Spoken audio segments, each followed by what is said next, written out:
Kung kayo may mga kopya ng ating Heidelberg Catechism na pag-aaralan, tayo ngayon nasa Lord's Day 36. Ang Lord's Day 36 ay binubuo ng dalawang tanong at sagot. Ang tanong 99 at ang tanong 100.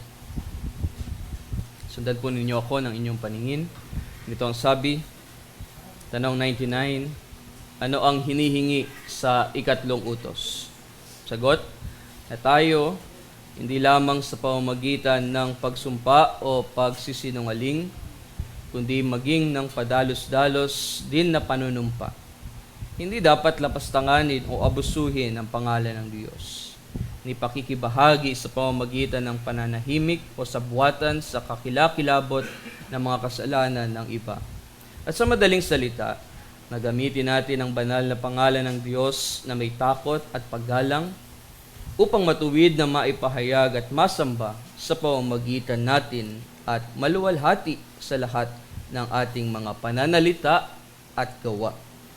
Tanong 100, kung gayon, ang paglapastangan ba sa pangalan ng Diyos sa pamamagitan ng panunumpa at pagsumpa ay isang karumal-dumal na kasalanan na ang kaniyang puot ay nagpupuyos laban sa kanila na hindi nagsisikap sa abot ng kanilang magagawa na iwasan at ipagbawal ang gayong pagsumpa at panunumpa? Sagot, walang pag-aalinlangan na walang kasalanang hihigit pa o mas makapag-uudyok sa Diyos kaysa paglapastangan sa kanyang pangalan. At kaya naman, ipinag-uutos na ang kasalanang ito ay maparusahan ng kamatayan. Tumungo naman tayo sa aklat ng Exodus sa ating mga Biblia bilang ating scripture reading or reference dito sa ating pag-aaralan na Lord's Day. Ito ay Lord's Day 36. Exodus chapter 3. Aking babasahin, sundan po ninyo ako ng inyong paningin. Ito ang sabi, noon ay inaalagaan ni Moises ang kawan ni Jethro na kaniyang binan na pari sa Midian. Kanyang pinatnubayan ang kawan sa kabila ng ilang at nakarating sa bundok ng Diyos, sa Horeb. Ang anghel ng Panginoon ay nagpakita sa kanya sa isang ningas na apoy na mula sa gitna ng isang mababang punong kahoy. Siya'y nagbasid at ang punong kahoy ay nagliliyab, ngunit ito'y hindi nasusunog. Sinabi ni Moises, ako'y pupunta sa kabila at titignan ko itong dakilang panooring ito, kung bakit ang punong kahoy ay hindi nasusunog. Nang makita ng Panginoon na siya'y pumunta sa kabila upang tumingin sa tinawag siya ng Diyos mula sa gitna ng mababang punong kahoy. Moises, Moises.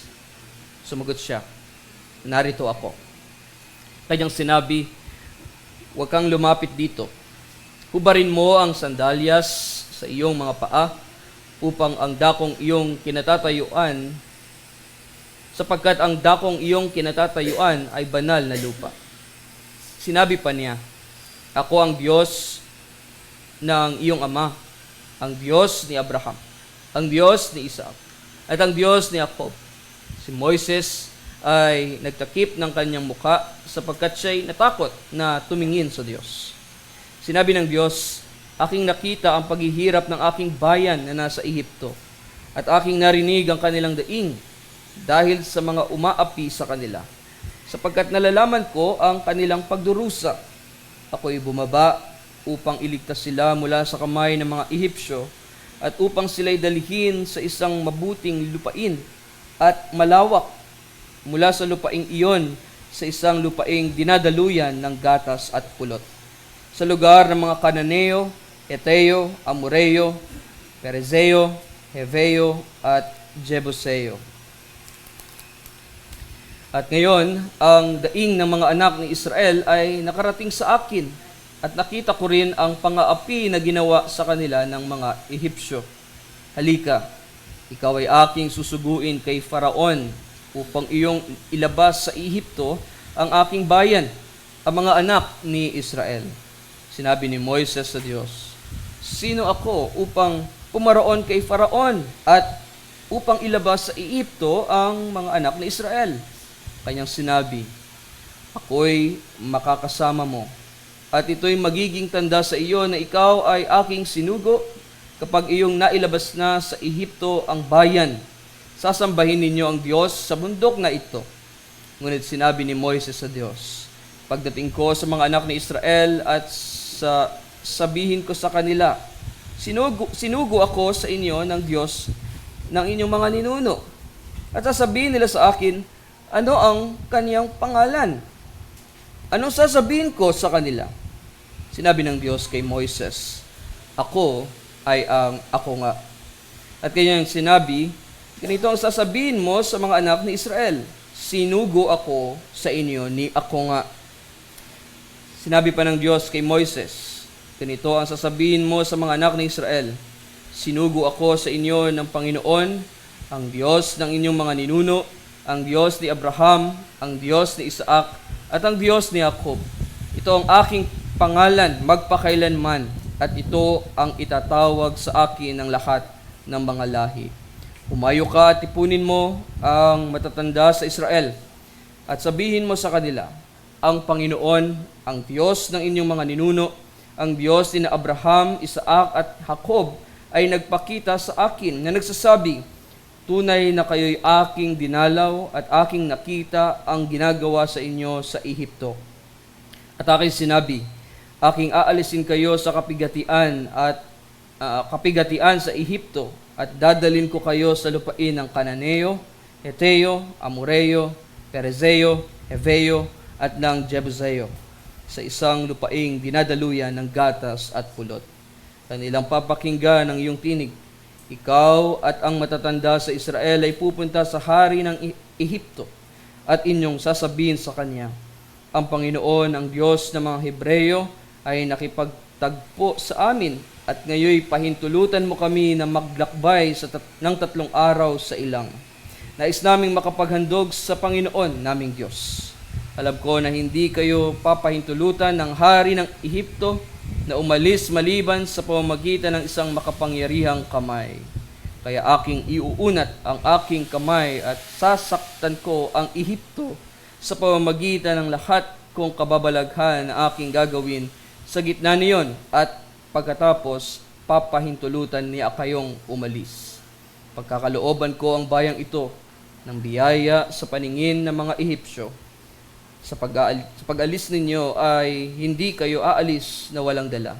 Bawat babae ay hihingi sa kanyang kapwa at ang dayuhan ay kanyang dayuhan sa kanyang bahay ng mga hiyas na pilak, mga hiyas na ginto at mga damit, at inyong ipapasuot sa inyong mga anak na lalaki at babae.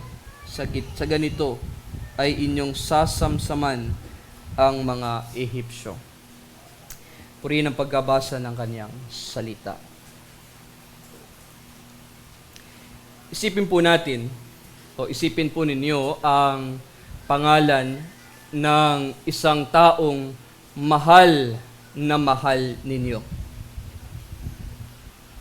Maaring ito ay pangalan ng inyong anak, pangalan ng inyong kaibigan, pangalan marahil ng inyong asawa. Na kapag naririnig natin ang pangalan ng isa nating mahal sa buhay, agad nating naaalala kaagad ang mga masasayang alaala o magagandang alaala patungkol sa kanila. Naaalala natin ang masasayang sandali na kayo'y magkakasama.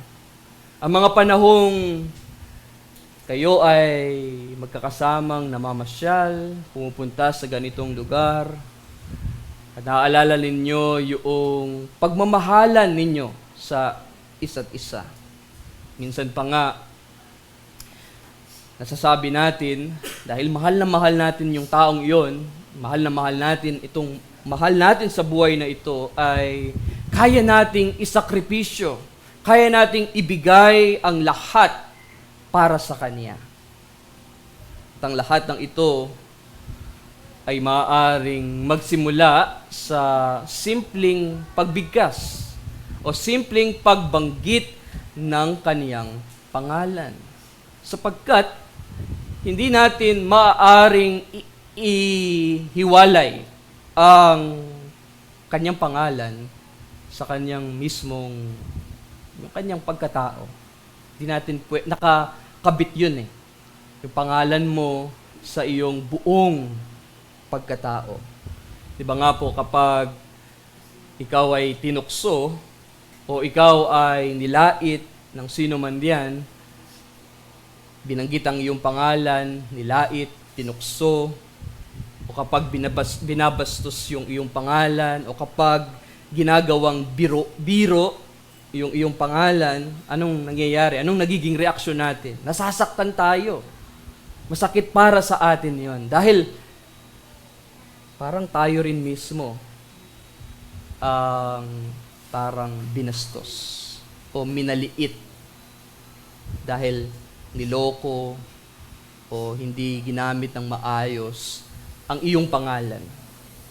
Kaya mga minamahal na kapatid sa ating Panginoong Jesucristo, ganito rin po ang nais ituro sa atin ng ating banal na Diyos sa ikatlong utos. Tayo na sa ikatlong utos na Kanyang ipinakita sa atin, pinakita ng Diyos kung gaano kahalaga ang Kaniyang pangalan, ang Kaniyang banal na pangalan, na Kaniyang ibinigay ang Kaniyang pangalan sa atin upang tayo ay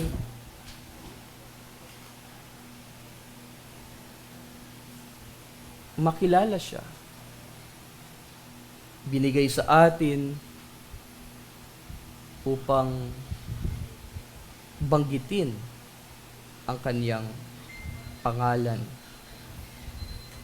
Ngunit mga kapatid, mayroon po itong kaakibat na tungkulin sa atin, na ito ay marapat nating gamitin ng wasto, ng tama.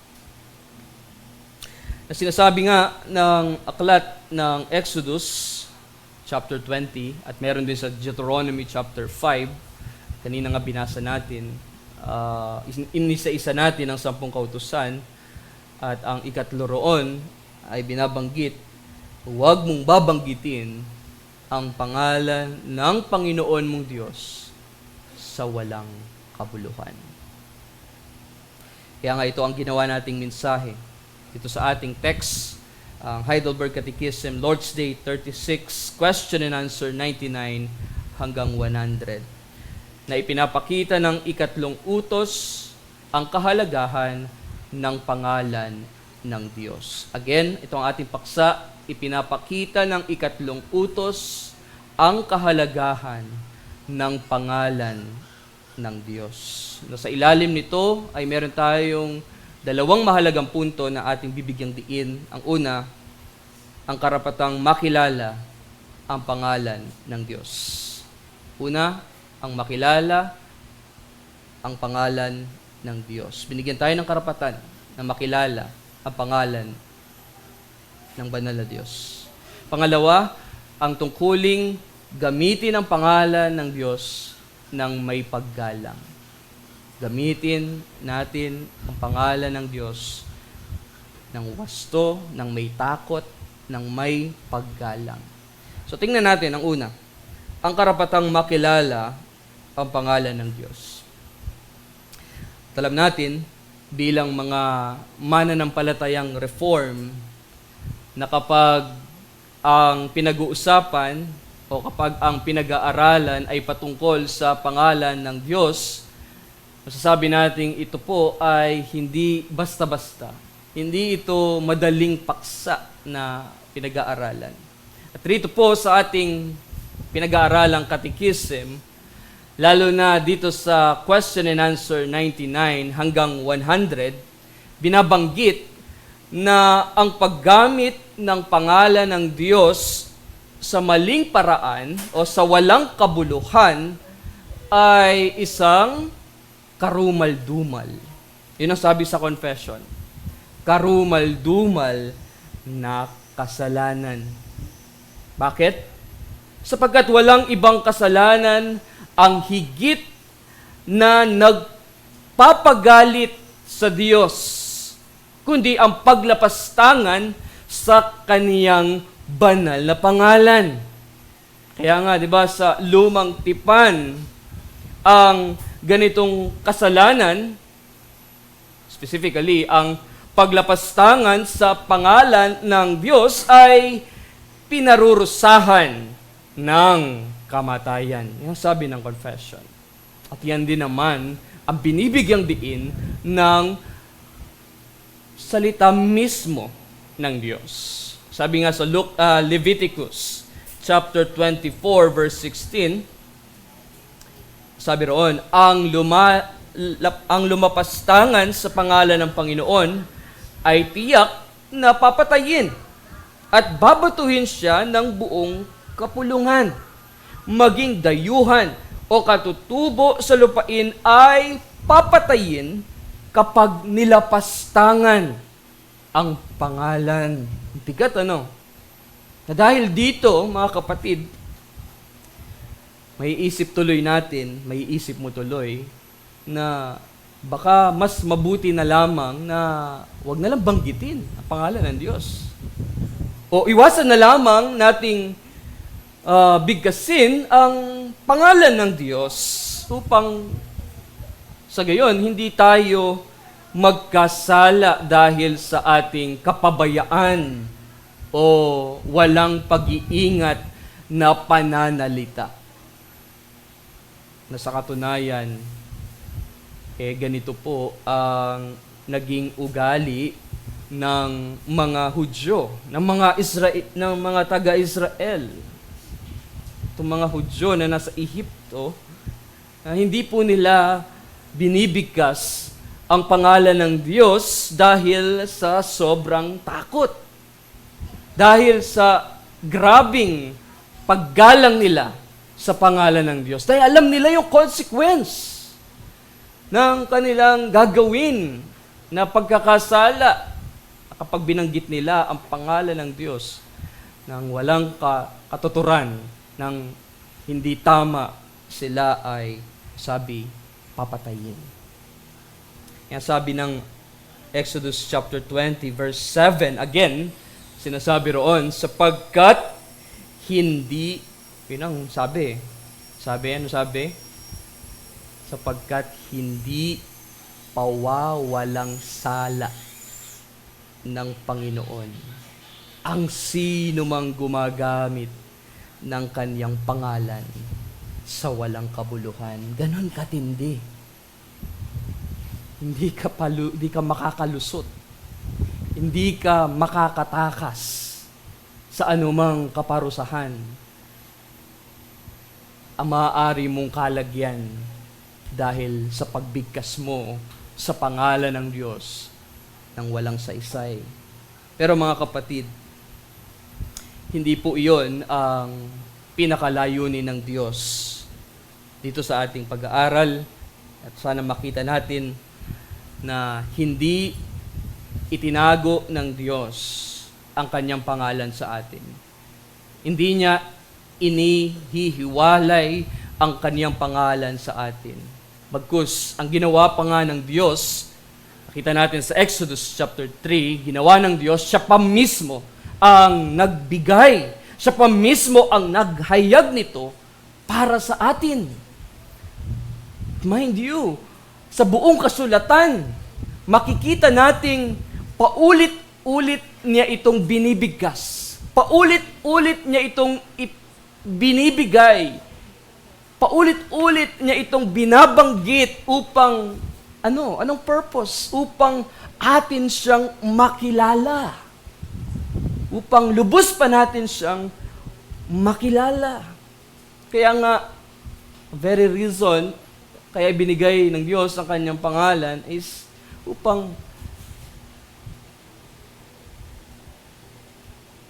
tayo'y makapanalangin sa Kanya. Upang tayo'y makapagpahayag ng ating pananampalataya sa Kanya. At upang tayo ay makapagbigay ng papuri at pagsamba sa Kanya. Yan ang ilan ng mga dahilan kung bakit ibinigay sa atin ng Diyos ang Kanyang pangalan. At isa sa pinakamahalagang bahagi ng kasulatan tungkol sa pangalan ng Diyos ay nasa Exodus chapter 3. Narito pinahayag sa atin ng Diyos ang Kanyang pangalan o specifically o particularly ibinigay ng Diyos o ipinahayag ng Diyos ang Kanyang pangalan kanino? Kay Moises. At binanggit niya ito sa pamamagitan ng nagliliyab na puno na hindi nasusunog. O baka ma-misinterpret niyo, baka mamaya maganap kayo ng puno na nagliliyab, tapos puntahan ninyo at sabihin na, mangungusap yata sa akin ng Panginoon. Hindi ganon. So, ibang tagpo ito na si Moises, nakausap niya ang Diyos sa pamamagitan ng nagliliyab na puno na hindi nasusunog.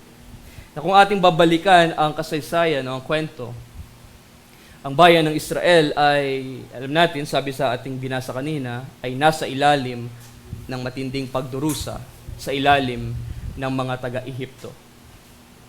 Sila'y inalipin, sila'y pinahirapan, at nakakalungkot, halos maubos ang kanilang lahi.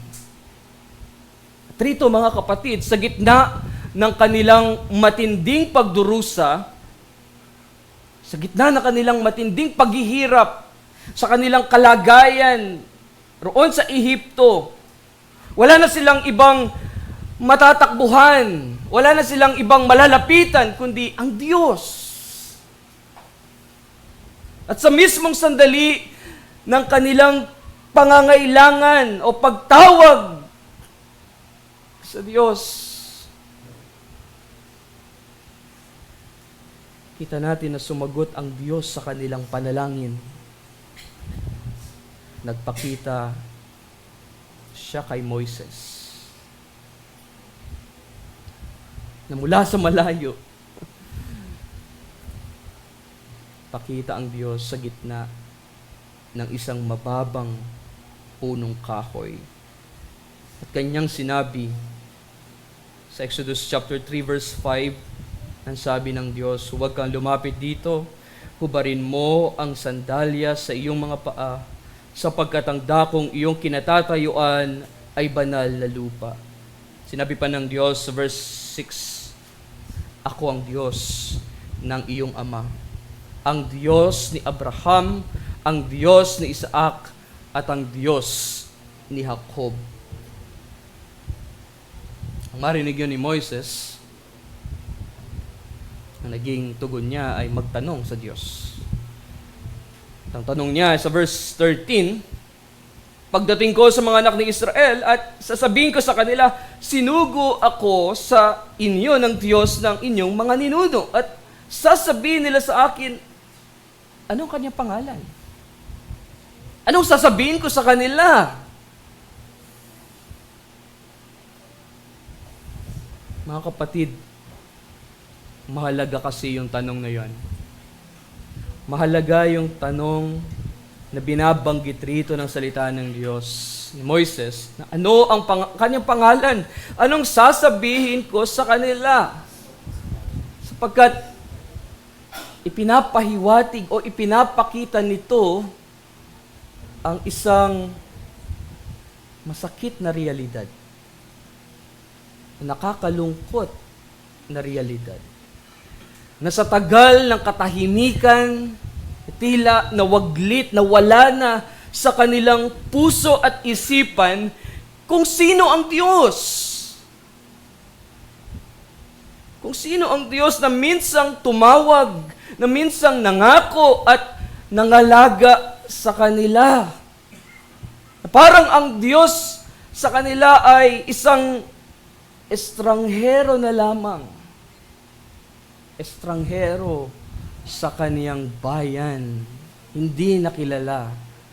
Hindi na nila kilala. Nawaglit na sa kanilang isipan. At hindi ba't iyan din ang nangyayari sa atin ngayon? Tayo na minsang umiiyak sa panalangin, ngayoy tahimik na. Tayo na dating gutom na gutom, uhaw na uhaw sa kaniyang mga salita, ngayoy busog na busog tayo sa alok ng sanlibutang ito. Tayo na dating umaasa sa Diyos sa lahat ng bagay. Ano ngayong nangyayari? Abala na tayo sa sariling lakas, sa sariling plano, sa sarili nating kagustuhan. At ang mas masakit, hindi na natin namamalayan na ang Diyos na dati nating pinakamamahal, una mong napakinggan ng purong ebanghelyo ng Diyos, ang ebanghelyo ni Kristo, kulang na lang talagang magpursigi tayo, masigasig tayo na nagbabahagi ng salita ng Diyos, naglilingkod sa Kaniya. Ngayon, anong nangyayari? Parang hindi na natin kilala ngayon ang Diyos.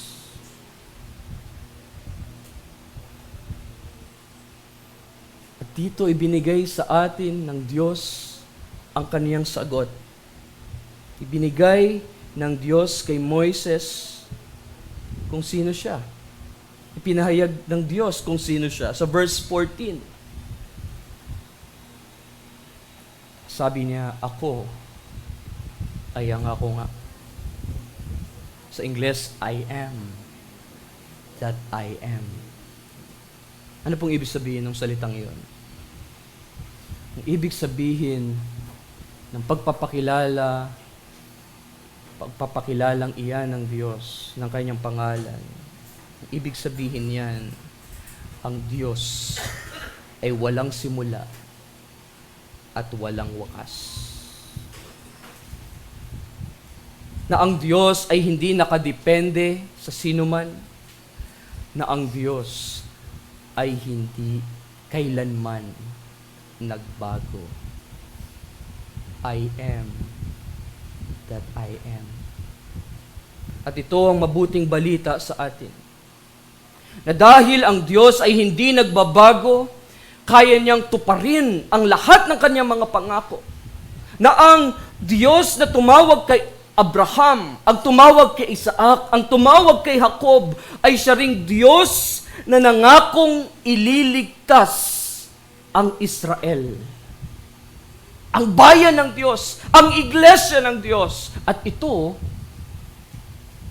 ay nabigyan ng katuparan sa pamamagitan ng krus ni Kristo. Ng ating Panginoong Jesucristo. Na sa krus ng Kalbaryo, tinupad ng Diyos ang lahat ng kanyang pangako sa atin. Kaya nga tayo ngayon ay mayroong malapit na ugnayan sa Kanya. Na sa pamamagitan ni Kristo Jesus, kilala natin ang pangalan ng Diyos, Yahweh. Lord. Naka-all caps. Sa Tagalog, Panginoon. Ang Diyos ng tipan. Bilang mga magkakapatid kay Kristo, tayo ngayon ay tinawag upang magpuri sa Diyos. Nakilala natin ang kanyang pangalan. Tayo tinawag ngayon para magpuri at sumamba sa Diyos. Na atin itong ipahahayag sa ating mga panalangin. Ang pangalan ng Diyos. Na tayo'y tatawag sa pangalan ng Diyos. At ipahahayag rin natin ito sa bawat bahagi ng ating buhay.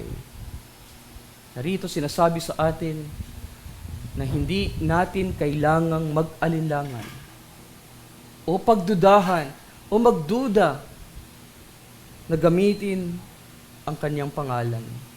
Sa halip,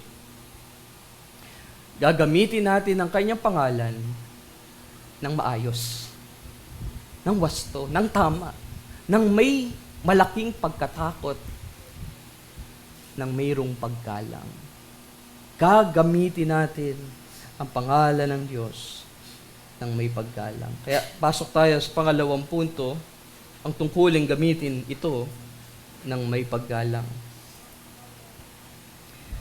Sinasabi ng Psalm chapter 8 verse 1, at ito nga yung ating binasa kanina sa ating call to worship. Ganito ang sabi, O Panginoon, aming Panginoon, sa buong lupa ay napakadakila ng iyong pangalan.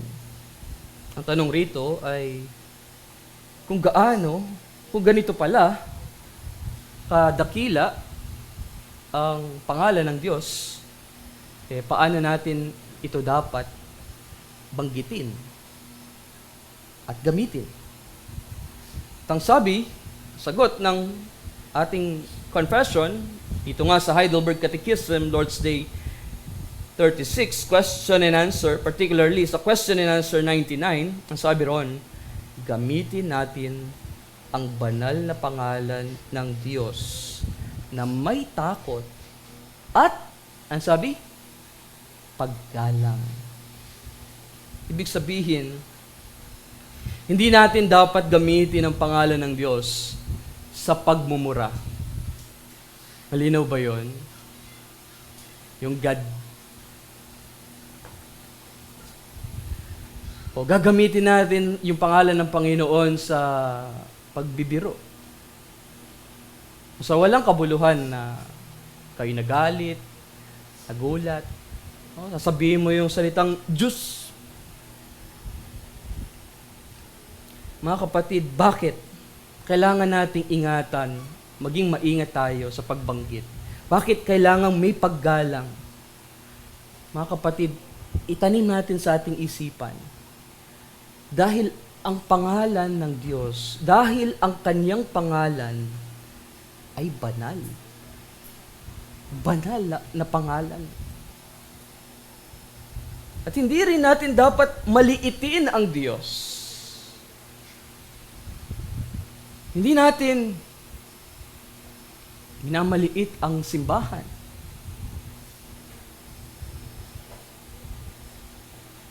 Tulad ng hindi natin pagdalo sa mga gawain ng Diyos. Hindi rin natin dapat maliitin ang kaniyang salita. Sa tuwing nangangaral si pastor, para bang hindi ka seryoso na nakikinig sa pangangaral ng salita ng Diyos. Maging ang panalangin, huwag nating mamaliitin. Kapag nananalangin o nagkakaroon tayo ng congregational prayer, ay iba ang iyong ginagawa. Kasama rin dito, mga kapatid, ang pagbibigay ng tapat sa Diyos. Huwag nating mamaliitin ang Diyos sa ating pagbibigay. Nakadalasan, mas maluhong pamumuhay ang pinipili natin habang ang sa Kanya, kakatiting lang ang ipinagkakaloob natin. Ang punto ko, mga kapatid, ay na kapag minamaliit natin ang mga ito, para na rin nating hindi iginagalang ang Diyos na nagbigay ng lahat ng ito sa atin. Hindi natin napapansin, nalalapastangan natin ang pangalan ng Diyos. Na sa tuwing binabanggit natin ang pangalan ng Diyos, mga kapatid, ito ay hindi basta salita lamang. Tinatanong niya tayo sa pamamagitan ng kanyang mga salita. Baka yung tanong niya, kilala mo ba talaga ako? O ginagamit mo lang ang pangalan ko sa panalangin at sa mga gawain Pero sa iyong buhay, malayong malayo ako. Sinusunod mo ba talaga ang aking mga utos? Handa ka bang magsakripisyo? Handa mo bang isakripisyo ang iyong sariling kagustuhan para sa kalooban niya? Para sa kalooban ko, sinasabi ng Diyos sa iyo ngayon. At isipin mo, ang Diyos na lumalang ng langit at ng lupa, ang Diyos na siyang nagbigay sa iyo ng buhay, ang Diyos na nagligtas sa iyo sa puot at galit ng Diyos, pinagmamasdan ka niya. Nakikita ka niya. Alam niyang nasa puso mo. Alam niya ang nasa isip mo. At ang Diyos ay naghahangad, nananabik, nagnanais ng tapat na paggalang mula sa atin, mula sa iyo, mula sa akin. Galangin natin ang pangalan ng Diyos.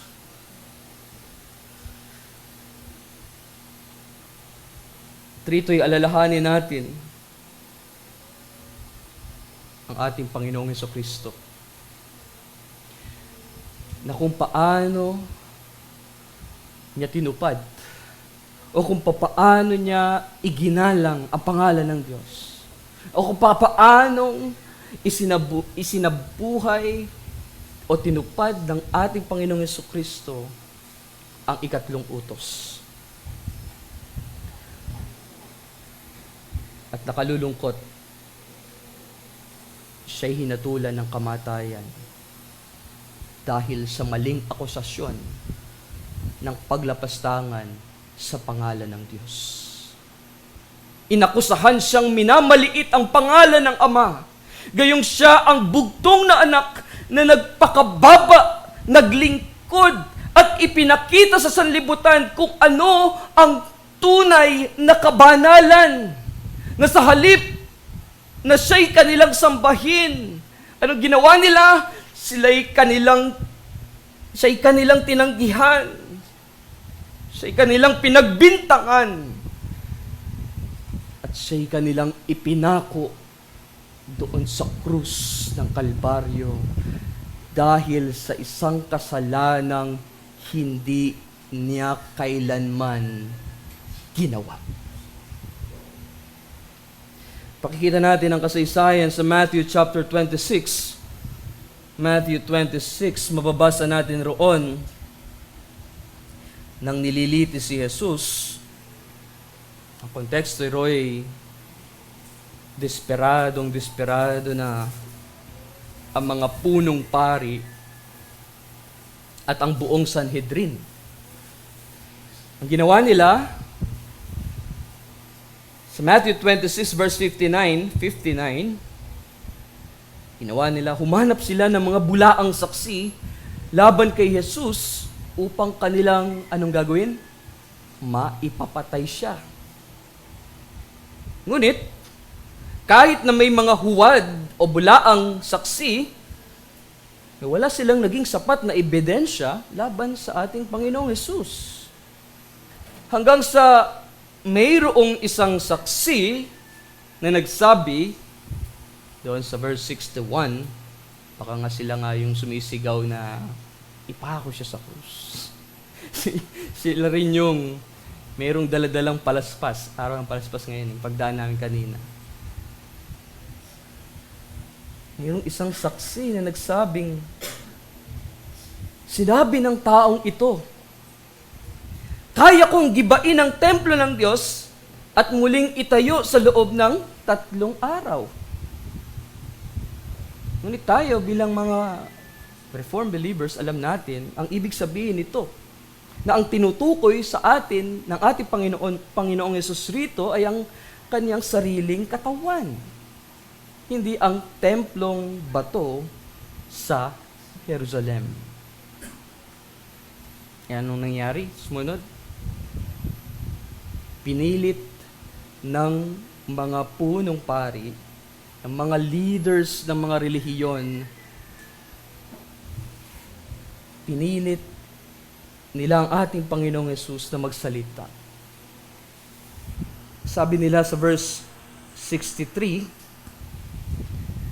pinanunumpa kita sa harapan ng Diyos na buhay.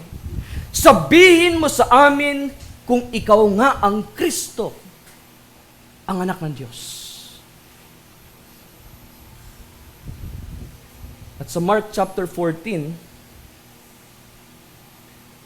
tinatawag natin ito sa hermeneutics na kasynoptic harmony ng Matthew 26. Dito nga sa verse 61, Mark chapter 14 verse 61,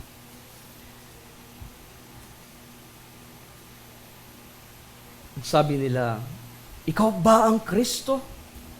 Ang anak ng pinagpala? Sinabi ng ating Panginoong Hesus, diretso. Verse 62, ano sabi niya? Ako nga. Babalik ka ngayon sa Exodus chapter 3. Yung ako ay ang ako nga. Sabi niya, ako nga. At makikita ninyo ang anak ng tao na nakaupo sa kanan ng makapangyarihan at dumarating na nasa mga alapaap ng langit. Nang marinig ng mga punong pari, iyon, ng mga leaders ng mga relihiyon, anong naging tugon nila? Galit na galit sila. Nagpupuyos, nagngingit-ngit sila sa galit. Anong ginawa nila sa ating Panginoon? Pinunit nila ang kanyang kasuotan at sumigaw sila. Nagsisigaw sila. Nilalapastangan niya ang Diyos. Karapat-dapat siyang mamatay. Yan ang sigaw nila. Ngunit sa totoo lang, galit na galit sila, hindi dahil sa kasalanan ni Jesus, kundi dahil hindi nila matanggap ang katotohanan na ang kaharap nila ay ang tunay na Diyos. Tunay na Yahweh, Jehovah. Ang ako ay ang ako nga na nagkatawang tao. Yun ang hindi nila matanggap. Ngunit tayo, alam natin ang katotohanan. Alam natin ang katotohanan. At ang isa sa mga nakakamangha rito, ang nakakamanghang plano ng Diyos, ang maling paratang nila na iyan sa ating Panginoong Hesus, ang siyang nagdala sa ating Panginoong Jesucristo doon sa krus ng Kalbaryo. That's the good news. Na sa kanyang kamatayan, nakilala natin ang Diyos bilang Ama, Tagapagligtas, at Espiritu Santo. Trinity. Na kung tutuusin po, mga kapatid, tayo ang nararapat na parusahan. Hindi siya. Dahil tayo ang lumalapastangan sa pangalan ng Diyos sa pamamagitan ng buhay na hindi siya kinikilala. Ngunit si Kristo, mga kapatid, ang nagdusa para sa atin. Tinanggap niya ang kamatayan upang tayo'y magkaroon ng buhay at upang tayo'y makapagbigay papuri at pagsamba sa kaniyang pangalan. At dahil sa krus, ang pangalan ni Kristo, listen, ang pangalan ni Kristo ay naitampok, naitanghal, naitaas, na walang ibang pangalan sa ilalim o sa silong ng langit na sukat nating ikaligtas. Yan ay ang pangalan ni Jesus. Sinasabi ng Philippians chapter 2 verse 9 to 10. Philippians chapter 2 verse 9 to 10. Sinabi dito ni Pablo, kaya siya naman ay itinaas ng Diyos at siya'y binigyan ng pangalang higit sa lahat ng pangalan, upang sa pangalan ni Jesus ay lumuhod ang bawat tuhod at sa langit at sa lupa at sa ilalim ng lupa, at ipahayag ng bawat dila na si Jesucristo ay Panginoon, sa ikaluluwalhati ng Diyos Ama. Kaya mga kapatid, ang krus ni Kristo ay may pinakamalinaw na dahilan kung bakit dapat nating igalang ang pangalan ng Diyos. Again, ang krus ni Kristo ang pinakamaliwanag na dahilan kung bakit dapat nating igalang ang pangalan ng Diyos. Maliwanag ba yon? Sapagkat sa krus ni Kristo, nahayag kung gaano kabigat sa paningin ng Diyos ang kasalanang lumalapastangan sa kanyang banal na pangalan. Hindi niya po ito binaliwala. Natupad yun. Yung sinasabi na sapagkat hindi pawawalang sala ng Panginoon ang sino mang gumagamit sa kanyang pangalan. Yung paglapastangan sa pangalan ng Diyos, hindi niya binaliwala yon. Bagkus, anong nangyari? Ibinuhos ng ating Panginoon ang buong bigat ng kanyang makatarungang puot sa kanyang bugtong na anak na si Jesucristo, na kailanmay hindi gumamit ng pangalan ng Diyos nang walang galang. Ngunit, inaring parang siya ang pinakamasahol na lumapastangan sa pangalan ng Diyos. Iyon ang mabuting balita. Mabuting balita. Sa aking pagtatapos, nais kong banggitin, mga kapatid, muli, huwag tayong lalabas ng simbahan nang hindi natin naiisip ito. Pangatlong beses ko na yata inulit. Hindi po maliit na bagay ang paglapastangan sa pangalan ng Diyos. Sapagkat upang linisin tayo sa ating mga kasalanan, kasama na rito yung paglapastangan o paggamit natin sa pangalan ng Diyos nang walang kabuluhan. Tandaan natin. Yung ikatlong utos, hindi lang dun kundi sa bawat utos na sinuway mo, na sinuway ko. Na doon sa krus ng Kalbaryo, sumigaw ang ating Panginoon, Tetelestai. It is finished. Na-fulfill niya. Ginanap niya. Tinupad niya. Ginanap niya. Ang lahat ng katwiran na makapagbibigay ng kasiyahan sa banal na Diyos. At iyon ay alang-alang sa iyo at sa akin. Kaya igalang natin, mga kapatid, ang pangalan ng Diyos. Hindi lamang dahil ito'y kanyang ipinag-utos, hindi lamang dahil naririnig natin Sunday after Sunday ang utos na iyan. Igalang natin dahil ito'y tinubos. Malinaw ba yun? Hindi dahil iniutos sa atin ang ikatlong utos, kundi dahil ito'y tinubos. Tinubos tayo ni Kristo. Tinubos niya ang ating paglapastangan sa pangalan ng Diyos. Amen. Tayo manalangin sa Diyos. Makapangyarihan naming Diyos, salamat po sa iyong salita na aming narinig sa umaga pong ito.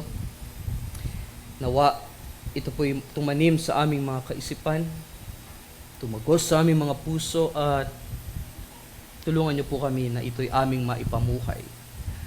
Na ikaw ay aming makilala, isang banal na Diyos, na ang iyong pangalan ay dapat galangin, katakutan, sapagkat ikaw, O Diyos, ay Diyos na banal. Patuloy niyo po kaming samahan sa mga sandali pong ito. At nawa, bigyan mo po kami ng pagnanais na papakinggan ang iyong mabuting balita, ang iyong mga salita sa araw na ito. Ilayo niyo po kami, O Diyos, sa lahat ng masama, sa pangalan ni Jesus. Amen. Tayo ngayon ay